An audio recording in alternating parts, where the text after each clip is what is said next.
Hello and welcome, family, to another episode of Wake Up Africa. My name is Dr. Mumbi Saraki. How you doing? How's everything going? I really do pray that you are well in all your ways and that you are uploading a new narrative for yourself, family, because it looks like, our African leaders want Africa to be stuck in a perpetual loop. It's like they're conspiring with the enemies of our souls to just keep us in this colonial mentality, in this colonial slavery underdog kind of world, when there's just a brand new plethora of narratives that are available to us in this new season. Because I keep saying we are under a new dispensation. We are a new breed of Africa, of African. And everything is going to change within our generation, and I just have to say that before I get into the story I'm about to get into, because seriously, I swear our politicians just don't get it. They don't see it. They're not the leaders that are going to get us to the promised land. Let me just put it that way. Special shout out, of course, to our Patreon family. We appreciate, love you so much. Thank you so much for supporting us on that platform, and everyone who has sent us a love donation that enables us to keep bringing the Wake Up Africa news to the masses. So family, China has actually just donated a modern parliament worth $100,000, and they gifted them with a new parliament building to replace the current structure built during the colonial era, as Beijing continues to strengthen its influence in Zimbabwe. And the imposing structure is, guess what, 33,000 square meters. You think that number's by accident? 33 Masonic numbers. I mean, you think that's by accident. And I keep saying there's no free lunch, family. Nothing is for free. For China to be building such an it's not even expensive. 100,000, 100 million for an African country, that has gold and minerals and everything. That's nothing.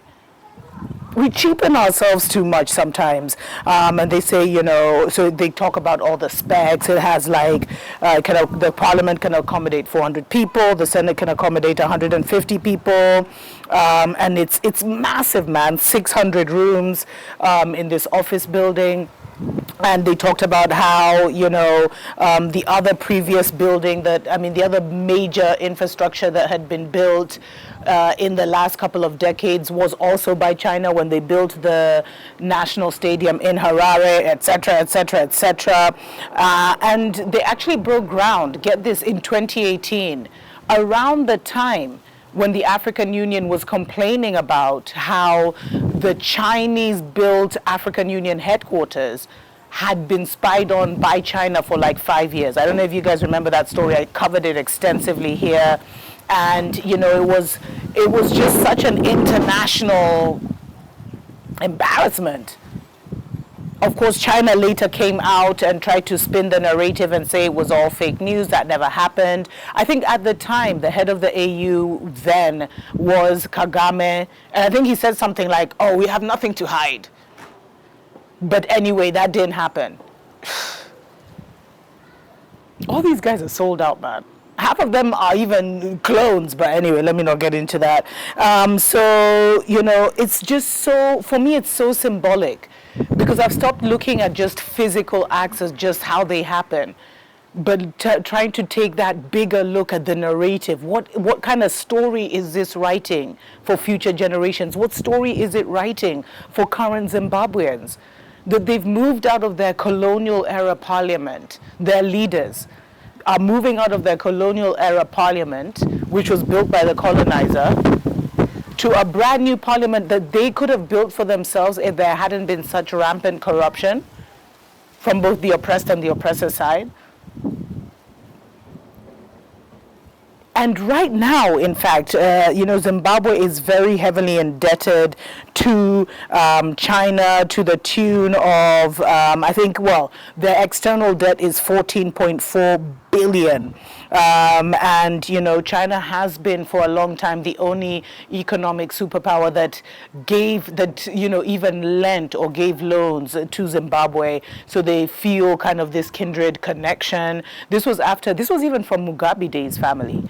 Because during Mugabe's time, when he tried to get land from the Mzungus, all these international sanctions were placed on him. He couldn't get any money, so he had to look east. And the question is, why do our governments always need to look for money? It's because of these inherited infrastructures, these colonial, governments, family. They're massive.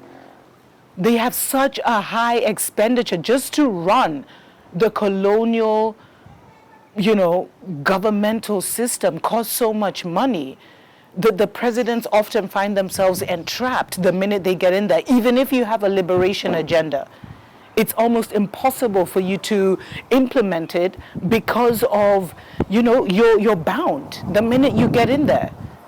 100, 200,000 workers who are all supporting the system. How do you get rid of them and start a new system?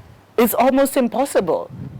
And that's where the neocolonialism happened, because we didn't change the narrative. We didn't change what was governing our mental. We kept it the same. And so it's not something really to be celebrated. And the thing is, this made news. I'm even reading this from a Ugandan newspaper, family. This made news across Africa. This is not the kind of stuff we need to be celebrating. This is embarrassing. No one needs to be building anything for us.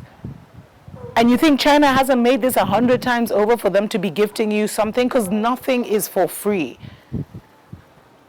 What did it cost Zimbabwe to get this parliamentary building? What deals were made that we don't see? What fine print have the public not been allowed to see? Because you see, one thing people need to realize is China is using the colonial strategy of Babylon, the neo-colonial strategy of Babylon, which was the carrot stick kind of foreign policy.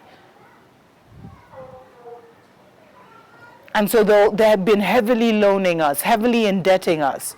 And in return, they don't, China's not about influencing our culture as much as they are about first securing the raw materials.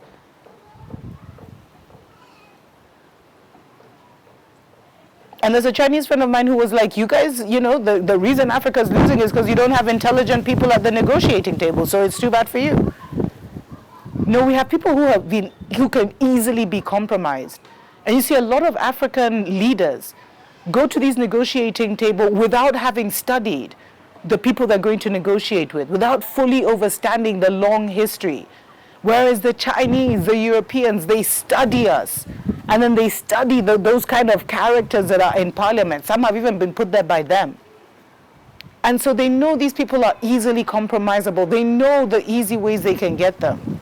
Because our people are still trying to play checkers in a world of chess, family. Anyway, a lot is changing. This is not to discourage you, but it's to just show that really there's some leaders who are in a paradigm that is no longer here. And these are not going to be the ones who create revolutionary change for us across the motherland. We need thought revolutionaries, family, to change everything. Tuko pamoja.